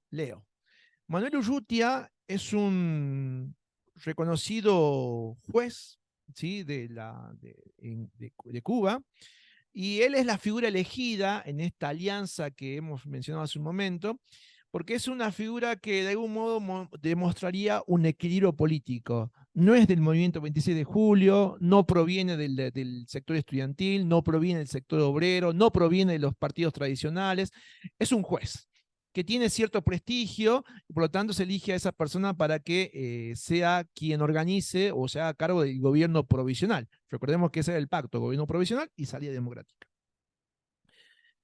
Pero mientras Manuel Urrutia se hace cargo del gobierno provisional, Fidel Castro, con esa importancia que tuvo su figura en todo el desarrollo de la propia lucha armada, se hace cargo de las Fuerzas Armadas. A ver, hacemos una aclaración. Las Fuerzas Armadas de Cuba van a ser desarticuladas a partir del triunfo de la revolución, porque era parte del pacto que se firma en Caracas. La idea era que las Fuerzas Armadas sean desarticuladas. ¿Por qué? Porque si algo había demostrado la historia cubana de su independencia, es que las Fuerzas Armadas habían tenido injerencia, siempre garantizando el poder de los partidos tradicionales o garantizando el poder de este grupo de sargentos.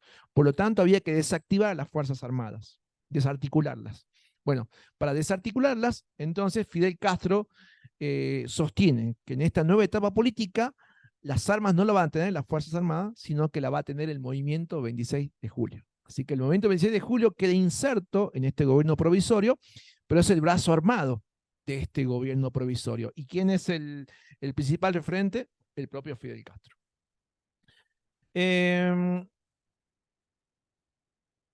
Al tiempo que gobierna Urrutia y que se está en este gobierno de transición hacia la sociedad democrática, al tiempo que Castro entonces se hace cargo del movimiento 26 de julio, ya convertido en el brazo armado de este gobierno provisorio, al mismo tiempo Fidel Castro empieza a conectarse con un partido político que hasta ese momento no había tenido mucha relevancia en el manifiesto, no había tenido ni siquiera presencia en ese pacto que se firmó en Caracas. ¿A qué partido nos referimos? Nos referimos al Partido Comunista Cubano, que hasta ese momento, reitero, no había sido muy activo ni partícipe ni siquiera de la lucha contra Fulgencio Batista, ni había sido convocado a estas alianzas, pero que Fidel Castro advierte que muy probablemente muchas de las acciones o decisiones políticas que tome el gobierno provisional lo lleve a enfrentarse a los intereses de los Estados Unidos. Entonces Fidel Castro un poquito está suponiendo que si hay un enfrentamiento con los intereses económicos de los Estados Unidos, va a tener que tener el respaldo en algún momento de la otra superpotencia. Recordemos que estamos en contexto de Guerra Fría y la conexión con esa otra superpotencia es el Partido Comunista Cubano. Así que Fidel Castro está embarcado en generar entonces un puente político con estos sectores del Partido Comunista Cubano. Demos un momento que se está acá agotando la batería del 21 a 30. Ahí está. Bien. Por eso es que el autor hace una aclaración importante acá, en este momento de gobierno provisorio. Dice el autor, hasta la toma del poder, la revolución había tenido un carácter democrático y popular. Después de la toma del poder, pasó a tener un abierto carácter nacionalista.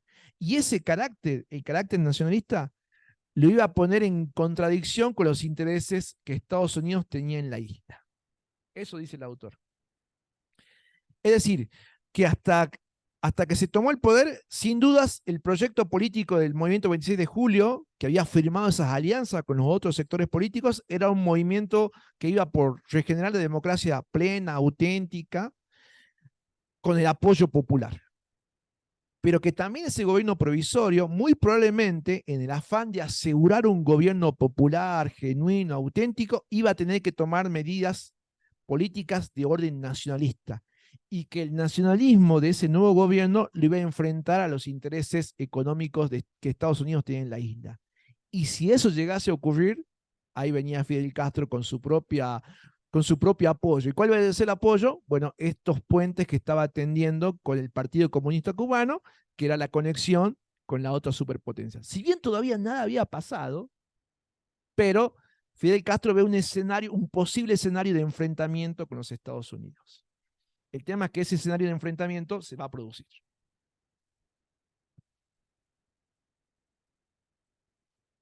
¿Y por qué se va a producir? Porque los primeros pasos de este gobierno provisional van a ser algunas medidas políticas que van a ser cuestionadas en el interior de la propia Cuba, pero también van a ser cuestionadas desde el exterior, fundamentalmente desde los Estados Unidos. Vamos a ver cuáles son esas medidas que van a generar cuestionamientos internos y externos de este gobierno provisorio.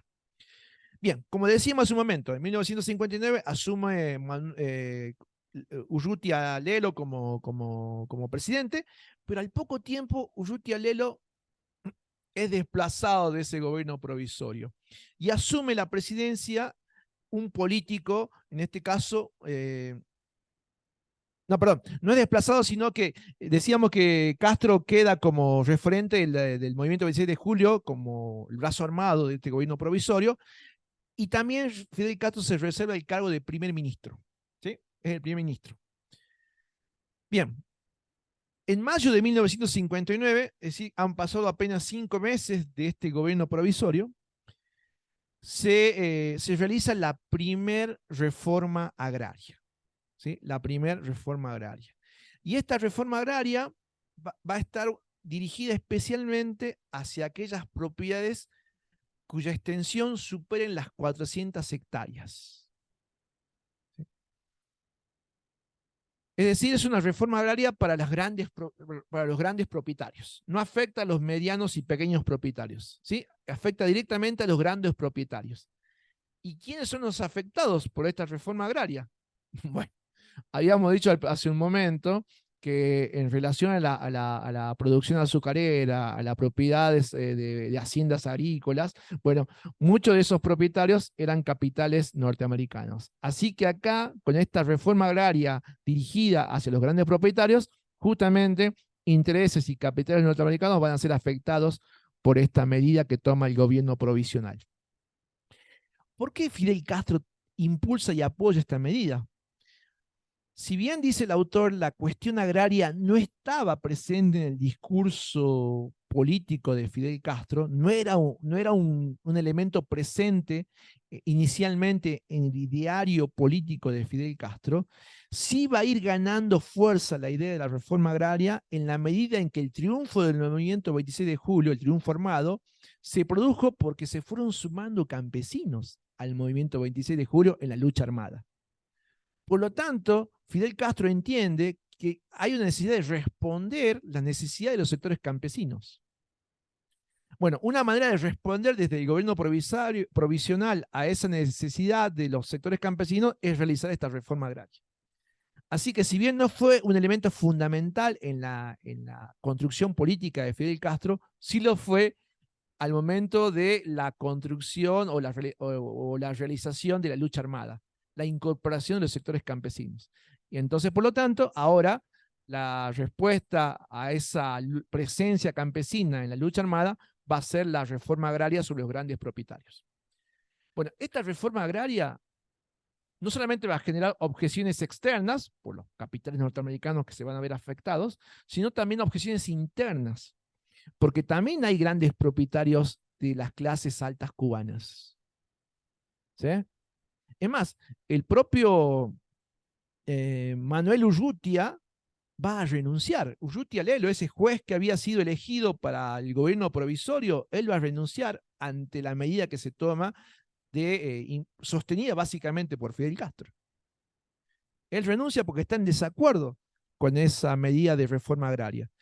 Entonces, esa figura de política de equilibrio que estaba personificada en este juez que había ejercido el gobierno provisorio por unos cuantos meses, ahora sale eyectada del gobierno a partir de su desacuerdo con la reforma agraria que plantea Castro. ¿Y quién lo va a reemplazar?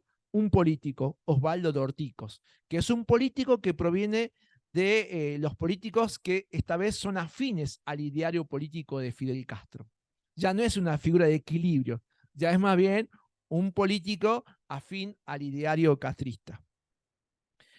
Bien, en octubre de 1960, el gobierno revolucionario promulga la ley de reforma urbana. ¿Sí? Es una reforma urbana, es una ley de reforma urbana parecida a la agraria. ¿En qué sentido? En que le entrega la propiedad de la vivienda a las personas que durante años han pagado alquileres cuyos montos habían sido claramente altísimos, ¿sí? Personas que durante años habían pagado altos alquileres, bueno, a través de la ley de reforma urbana se les entrega directamente la propiedad del inmueble. Con esta medida, claramente que defiende los intereses de una porción de la sociedad cubana, se están afectando otros intereses de los sectores nuevamente propietarios cubanos, que ven que otra vez el gobierno de la revolución toma una medida. Ahora, esta medida es la medida de la reforma urbana. Bien, frente a estas medidas que va tomando el gobierno revolucionario, hay sectores del propio gobierno revolucionario o referentes del propio gobierno revolucionario que empiezan a preguntarse si esto realmente era lo acordado. Si esto realmente era lo que figuraba en esos acuerdos de Caracas o en el manifiesto de la Sierra Maestra. Y algunos dicen, no, esto no es lo acordado. No estaba acordado que se iban a realizar reformas económicas tan profundas. Y es por eso que algunos del propio movimiento 26 de julio empiezan a marcar su diferencia. Uno de ellos, quizás no lo mencionamos hace un momento, lo hacemos ahora, es Huber Matos. Huber Matos había sido un importante dirigente del movimiento 26 de julio, había sido un destacado combatiente en la lucha armada del movimiento 26 de julio, destacado como Raúl Castro, como Camilo Cienfuegos, como el propio Ernesto Guevara, Pero sin embargo, a partir de estas medidas, Uber empieza a manifestar su objeción. ¿Qué hace Fidel Castro? No admite objeciones. Y lo que hace lo desplaza a Uber Castro y lo encarcela a Uber Castro. O sea, está encarcelando a un importante referente del propio movimiento 26 de julio. Bueno, estas medidas que se van tomando va a implicar también que sectores de la sociedad cubana empiecen a ver con sospechas que este gobierno revolucionario que venía como provisional no sea provisional y sea definitivo. Y empiezan a ver con sospechas que la orientación política que está tomando son orientaciones de orden nacionalista, pero que afectan a sus propios intereses. Por lo tanto, hay un sector de la clase media alta cubana que empieza a objetar y algunos a tomar el rumbo del exilio, a irse. ¿Y cuál va a ser el rumbo del exilio de estos sectores de clase media alta cubana? Y los Estados Unidos. Los Estados Unidos, particularmente Florida, Miami. Allí se van a ir a exiliar muchos de estos sectores que están plenamente disconformes. Pero, ¿cómo se produce el enfrentamiento con los Estados Unidos? Bien, particularmente hay una serie de medidas que también van a afectar de modo más directo los intereses norteamericanos. Para 1960, el gobierno de Fidel Castro firma una serie de acuerdos económicos con la Unión Soviética. No solamente el gobierno de Fidel Castro, aunque él no gobierna, gobierna Osvaldo Dorticos, pero sin dudas, desde función de primer ministro, maneja bastante el gobierno. No solamente regenera las relaciones diplomáticas con la Unión Soviética, sino que firma un acuerdo comercial con la Unión Soviética. Frente a este acercamiento comercial del gobierno de la isla a la Unión Soviética, Estados Unidos reacciona. ¿Y cómo reacciona? Le corta o le recorta al gobierno de Cuba el cupo de azúcar que Estados Unidos le compraba a Cuba. Así que Estados Unidos le garantizaba la compra permanente de la producción de azúcar cubana. Bueno, Estados Unidos recorta ese cupo.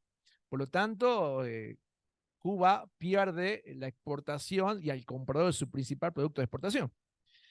¿Quién va a venir en auxilio de Cuba frente a la necesidad de exportar y no tener a quién? Bueno, acaba de firmar un acuerdo comercial con la Unión Soviética. Así que la Unión Soviética viene ahora a comprar el azúcar cubano, que Estados Unidos deja de comprar. Frente a esa situación, lo que hace Estados Unidos es deja de exportar a Cuba petróleo. Cuba no tiene petróleo. Por lo tanto, dependía del petróleo que llegaba a los Estados Unidos.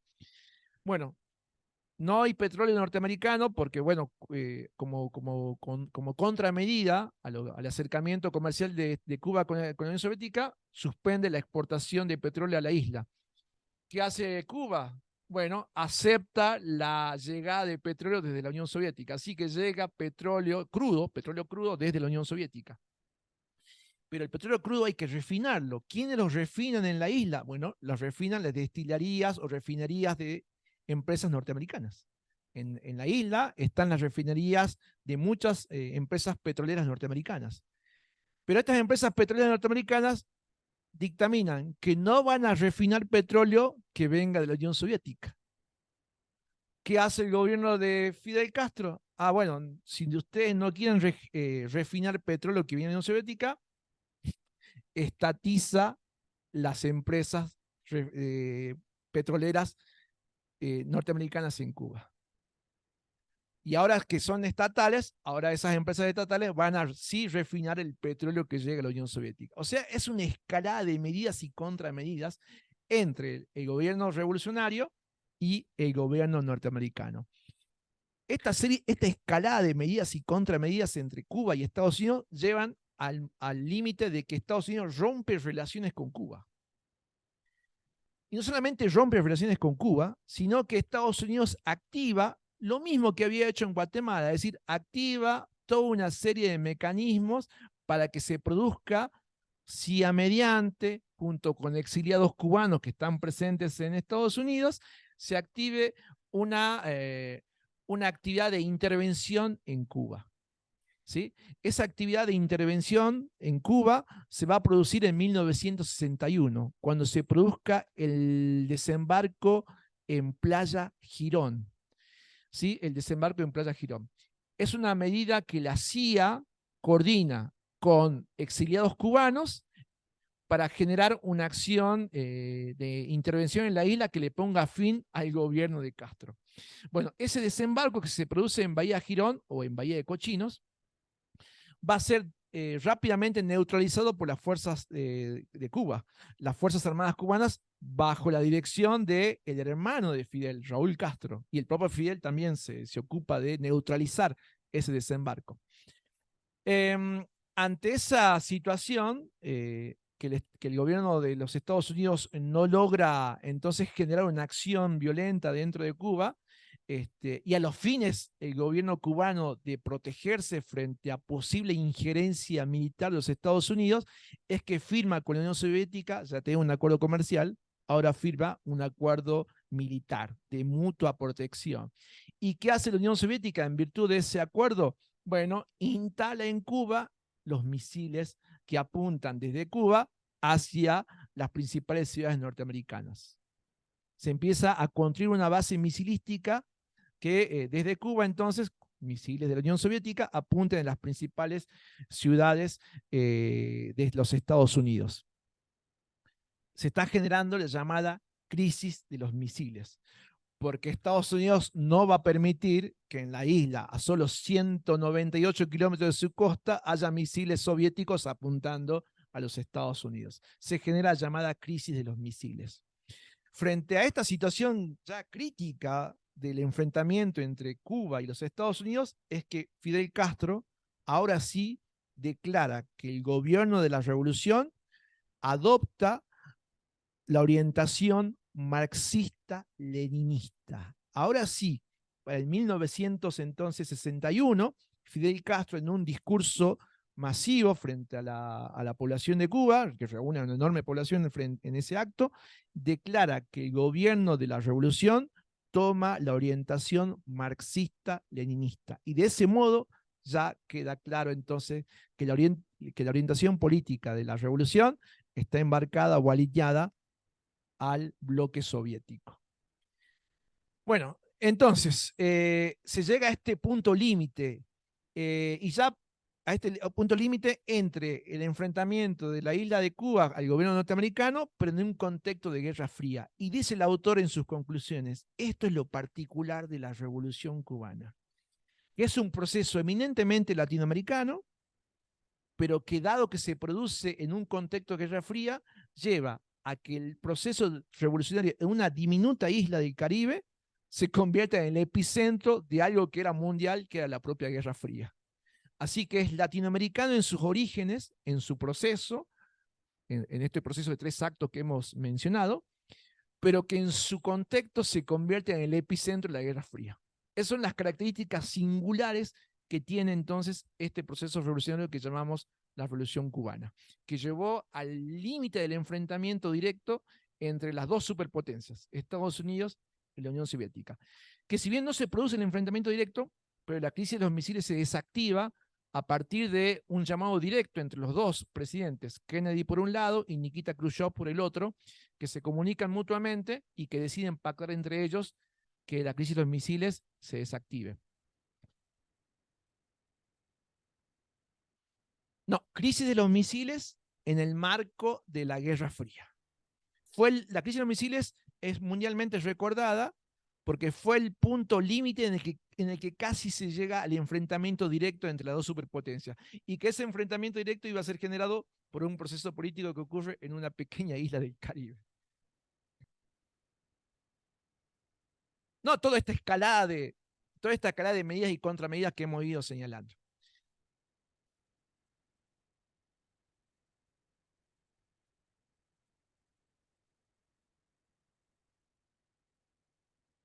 Sí, hay interpretaciones al respecto que dicen que originalmente la Revolución Cubana no tendría que haber derivado en esta orientación marxista-leninista, que originalmente, como dice el autor, era una revolución popular, democrática, de masas. Sin embargo, la escalada que tuvo este gobierno revolucionario con los Estados Unidos es la que los llevó a buscar auxilio y apoyo de la otra superpotencia, a tal punto que tuvo que alinearse con la política y el gobierno de esa otra superpotencia. En definitiva, dice el autor, y esto coincide un poco con la opinión del Che, se pasó de la injerencia norteamericana a estar supeditada ahora al apoyo económico y militar de la otra superpotencia que era la Unión Soviética. Bien, hasta ahí llegamos entonces con la Revolución Cubana. Los esperamos en la próxima clase. Adiós, que estén bien. Saludamos a los compañeros y compañeras que estuvieron conectados de modo virtual. Hasta la próxima.